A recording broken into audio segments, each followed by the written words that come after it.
ఇప్పుడే మనం చూసుకున్నట్లయితే మరొక అప్డేట్ అయితే రావడం జరిగిందనమాట. సో ఇప్పుడే మనం చూసుకున్నట్లయితే ఆల్రెడీ మనకి ఏదైతే తీవ్ర వాయుగుండం అనేది పూరి దగ్గర తీరం దాటం అయితే జరిగిందనమాట. సో పూరి దగ్గర తీరం అయితే దాటి ఇది అలా ఛత్తీస్గఢ్ మీద నుంచి అయితే అలా వెళ్తూ ఉందన్నమాట. సో మీరు ఇక్కడ చూడొచ్చు పూరి దగ్గర తీరం దాటి ఒరిస్సా మధ్యన ప్రజెంట్ అయితే ఒరిస్సాని అయితే బార్డర్ క్రాస్ చేస్తుంది. ఒరిస్సా బార్డర్ క్రాస్ చేసి అలాగే ఛత్తీస్గఢ్ అయితే వెళ్తుందనమాట. అయితే ఈ అల్పపీడనం ఏదైతే తీవ్ర వాయుగుండంగా మారి ఇదైతే ప్రజెంట్ అయితే ఏపీ తెలంగాణ క్రాస్ చేసి అయితే వెళ్ళిపోయింది. అయితే దీని ప్రభావం ఇంకా కూడా ఏపీ తెలంగాణ మీద అయితే ఉందని చెప్పేసి చెప్తున్నారన్నమాట.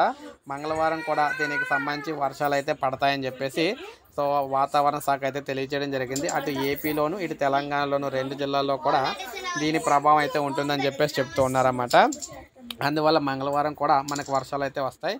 అయితే మరీ అంత భారీ వర్షాలు అయితే రావన్నమాట. మోస్తరు నుంచి ఓ మోస్తరు వర్షాలు అయితే మనకి ఇక్కడ వచ్చే అవకాశం అయితే ఉంది. అంతకుమించి పెద్దగా భారీ వర్షాలు వచ్చే అవకాశం అయితే లేదు.